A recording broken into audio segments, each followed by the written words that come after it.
Now, you probably noticed I don't feel about that war the way we were told we were supposed to feel about that war, the way we were ordered and instructed by the United States government to feel about that war. You see, I tell you, my mind doesn't work that way. I got this real moron thing I do. It's called thinking. And I'm not a very good American because I like to form my own opinions. I don't just roll over when I'm told to. Sad to say, most Americans just roll over on command. Not me. I have certain rules I live by. My first rule, I don't believe anything the government tells me. Nothing. Zero. Nope.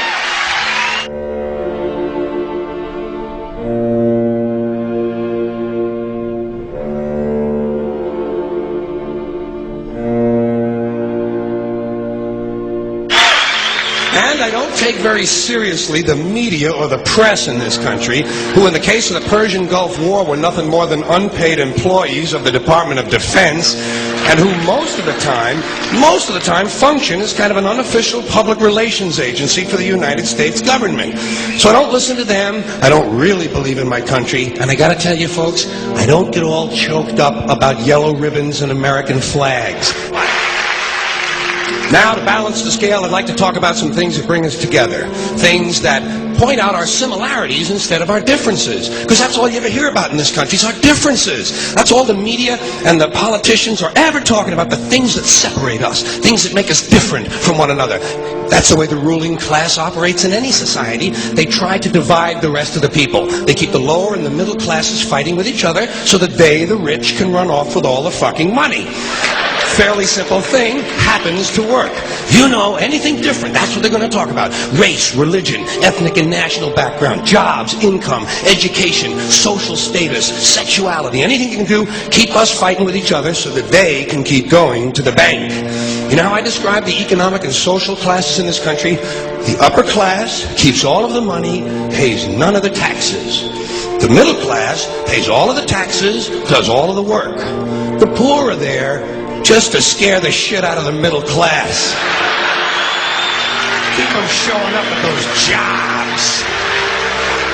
Politicians know that word. They use it on you. Politicians have traditionally hidden behind three things: the flag, the Bible, and children. No child left behind. No child left behind. Oh, really? Well, it wasn't long ago you were talking about giving kids a head start. Head start? Left behind? Someone's losing fucking ground here. But there's a reason. There's a reason. There's a reason for this. There's a reason education sucks, and it's the same reason that it will never, ever, ever be fixed. It's never going to get any better. Don't look for it. Be happy with what you got. Because the owners of this country don't want that. I'm talking about the real owners now. The big, the wealthy, the real owners, the big wealthy business interests that control things and make all the important decisions. Forget the politicians. They're irrelevant. The politicians are put there to give you the idea that you have freedom of choice. You don't.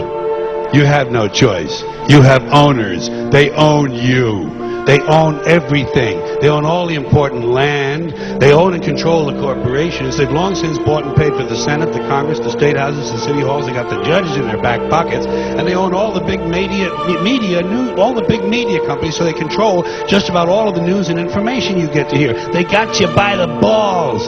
They spend billions of dollars every year lobbying to get what they want.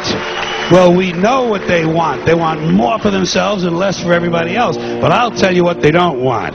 They don't want a population of citizens capable of critical thinking. They don't want well-informed, well-educated people capable of critical thinking. They're not interested in that. That doesn't help them. That's against their interest. That's right. You know something? They don't want people who are smart enough to sit around the kitchen table and figure out how badly they're getting fucked by a system that threw them overboard 30 fucking years ago. They don't want that. You know what they want? They want obedient workers. Obedient workers, people who are just smart enough to run the machines and do the paperwork, and just dumb enough to passively accept all these increasingly shittier jobs with the lower pay, the longer hours, the reduced benefits, the end of overtime, and the vanishing pension that disappears the minute you go to collect it. And now they're coming for your Social Security money. They want your fucking retirement money. They want it back so they can give it to their criminal friends on Wall Street. And you know something? They'll get it. They'll get it all from you sooner or later, because they own this fucking place. It's a big club, and you ain't in it. You and I are not in the big club.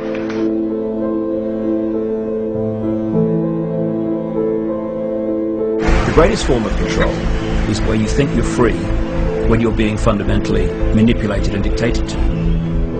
One form of dictatorship is being in a prison cell and you can see the bars and touch them. The other one is sitting in a prison cell but you can't see the bar, you think you're free. What the human race is suffering from is mass hypnosis. We are being hypnotized by people like this. Newsreaders, politicians, teachers, lecturers. We are in a country and in a world that is being run by unbelievably sick people. The chasm between what we're told is going on and what is really going on is absolutely enormous. The greatest hypnotist on planet Earth is a oblong box in the corner of the room. It is constantly telling us what to believe is real. Historically, the control and manipulation of political opinion has been the Freemasons' main weapon in gaining control of countries and states. Once in control of the rulers and politicians of a country, laws and political structures could be changed in accordance with their agenda.